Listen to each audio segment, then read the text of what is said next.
It's also a busy Monday for our next guest, Congressman Jamie Raskin, Democrat from Maryland and a member of the Intelligence Committee. Congressman, thank you for being with us. I understand after this interview, you're going to walk into that room, right, where Fiona Hill is being deposed? Yes, as a member of the Oversight Committee, not the Intelligence Committee. I'm sorry, you're correct, of course. Talk to me about what you hope to hear from Fiona Hill. If there's one thing you want to get out of this deposition or you're hoping to learn from this deposition, what is it?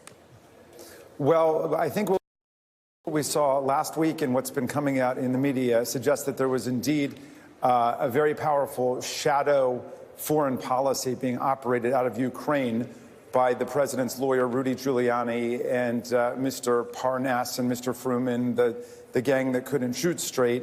And they were basically working at cross purposes with official government policy, which was to oppose and root out corruption in Ukraine. And they were trying to bring corruption back to Ukraine, both in terms of their corrupt business dealings, but also in terms of applying coercive pressure on the Ukrainian government to produce dirt on the Bidens. And so I think that she would have a comprehensive overview of that whole situation. Do you expect her to say, or do you think that she'll say that she was unhappy with the way that this, quote, shadow foreign policy, as it's being called, unfolded?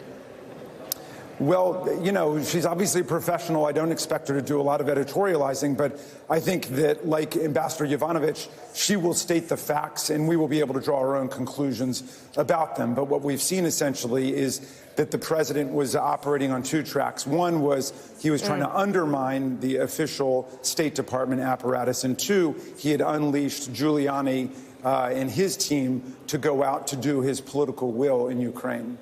There is an allusion to more interviews potentially being announced by House Democrats, by members of your committee and others, as early possibly as today. Who might be next up who's not already on the docket? Who do you want to hear from next? Well, you know, I haven't seen the complete list, but at this point, the critical thing is that all of the testimony is lining up. All of it corroborates. So you're not hearing any conflicting statement. accounts. You're not hearing any conflicting testimony on this so far. Is that what you're saying?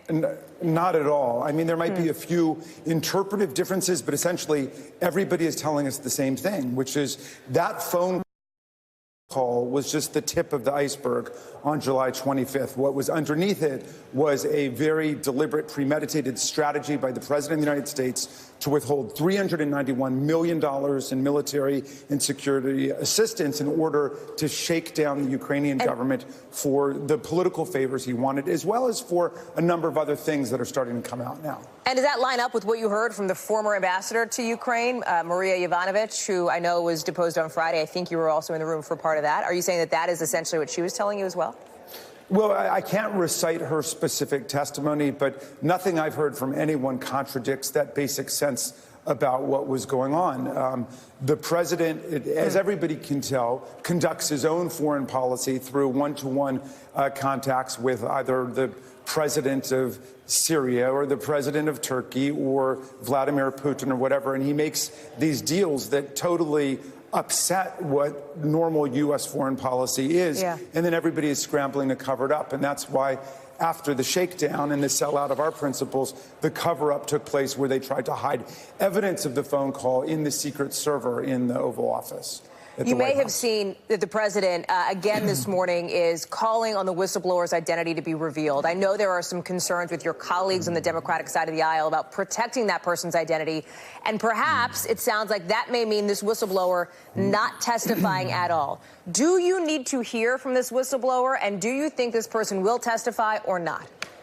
Well, first of all, the contemporaneous memo created by the White House officials corroborated everything that the whistleblower was saying, everything that we've learned about the withholding of the military aid also confirms what the whistleblower said, and all of the evidence we've heard from other witnesses. I don't think we need it. That's not the role of a whistleblower. I mean, generally, what we try to do is protect whistleblowers. They're the ones who kind of blow the top off of a scheme, and then we have other witnesses come forward who are willing to state it on the record and are willing to be heard. So the fact that the president wants to expose the whistleblower is what the guilty parties always do. They try to go after the person who essentially reveals their plot to the rest of the world. It's interesting. Congressman Jamie Raskin, I appreciate you making some news with us there. I will let you get into that deposition. We'd love